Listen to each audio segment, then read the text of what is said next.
Hey, how's it going guys? Reed here and welcome to ReadReborn. Hope you guys are having a brilliant day. First up, I'd just like to say a massive thank you to everyone that's sort of come to the channel since the sort of launch of Riders of Icarus. I've had a ton of positive feedback and views and stuff on all the videos that I've been making. So I'd just like to start the video by saying a massive thank you. If you have liked any of those other videos and you're watching this one as well, a thank you to you. And it's just really nice to see. But obviously in today's video we're looking at something different. We've got some cool new news about the new update that is coming to Riders of Icarus.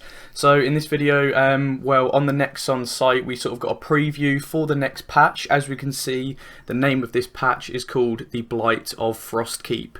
It's looking really cool. Obviously we learned a little bit of information about it from devblog 3.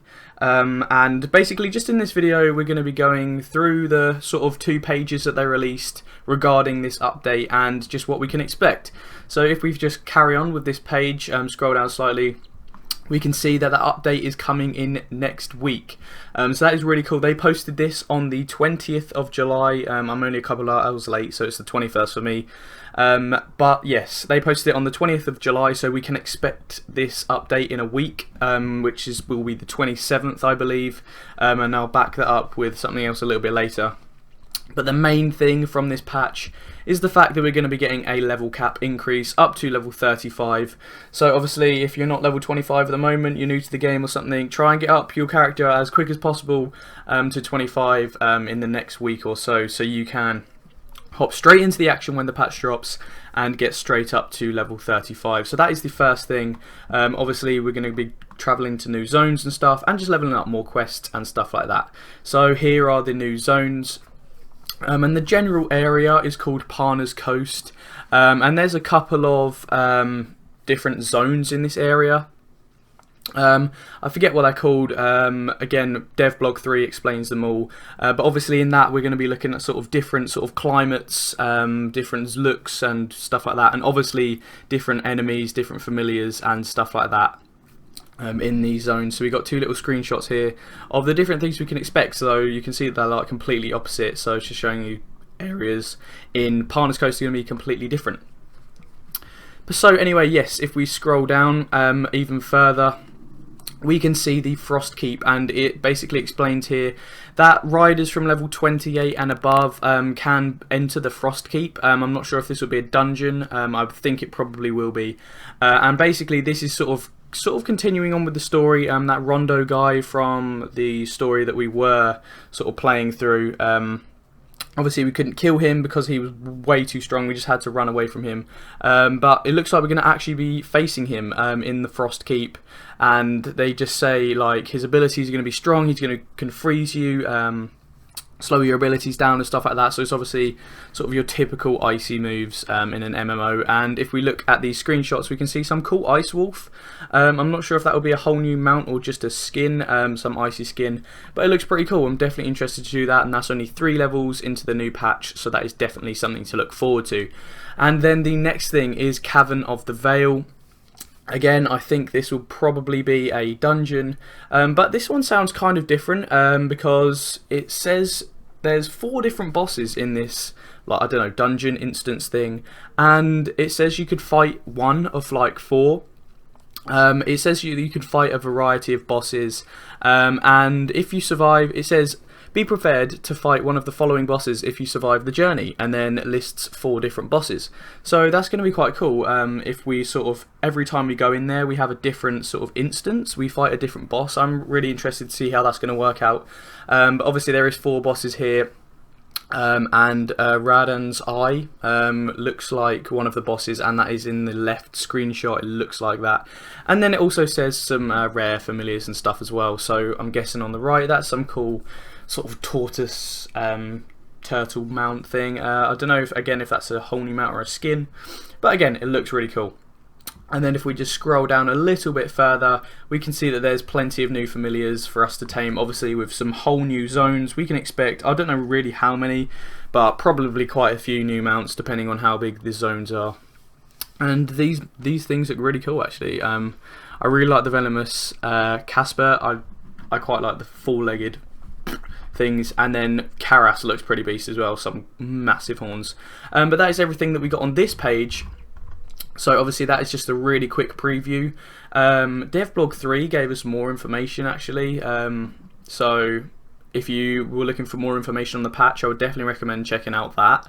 Because that I don't know if that's coming. If like they talked about PvP and stuff like that, so I don't know if that's coming in this update. But that's going to be interesting. Maybe they were just focusing on like the story driven aspects in this sort of preview. I don't know, but it's just stuff to look forward to. Obviously, just a little bit of information about what's to look forward to in the coming weeks. So they also released another page, and as we can see, there's a couple of preparation events before the patch is dropped.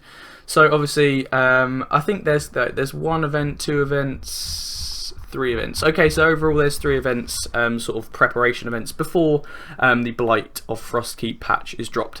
So the first one we've got is Get Ready for Parna's Coast, and this lasts from July the 20th, which is sort of yesterday for me, but today for America, until the 27th. So the start, as you can see in this right box, it says the start of maintenance is July 27th. So that's what's making me think that the patch is coming out on the 27th of July. That sort of ends the Get Ready for Parna's Coast event. So I think surely if you're finishing getting ready, it's coming out. So I believe 27th will be the release date, and obviously we can see when it starts in the different time zones. Some cool little screenshot there of something in Parna's Coast. And it's basically just a week of just server buffs and stuff.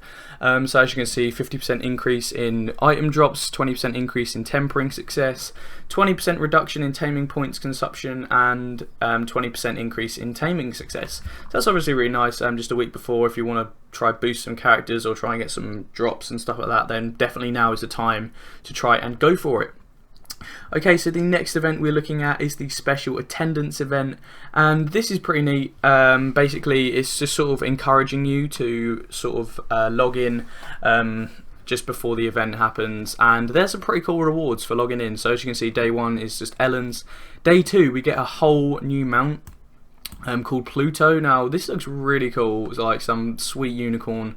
And stuff like that, and again you can see the start date, which is from today, but this one doesn't last only a week until the patch. This one lasts all the way up to August the 3rd, which is really nice. That's a good couple of weeks.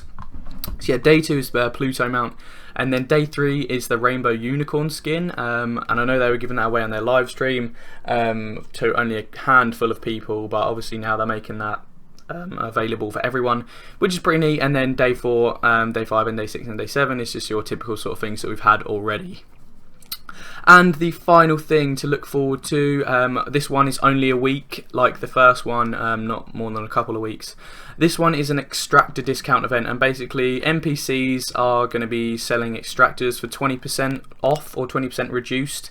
So now probably would be a good time, even if you're not going to use them, just for like later times or another character or something. I don't know, gold, temporary stuff, who knows. Just maybe stock up now. Now would be a good time to do that.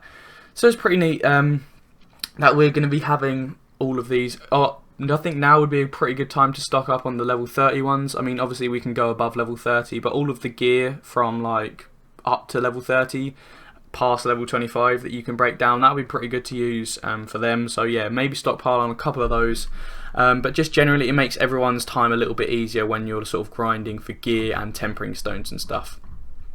So yeah guys, anyways, that is the sort of Blight of Frostkeep sort of patch overview, a really quick patch overview, and then a quick overview of the preparation events that we can look forward to in the next week before the patch drops on the 27th, I believe.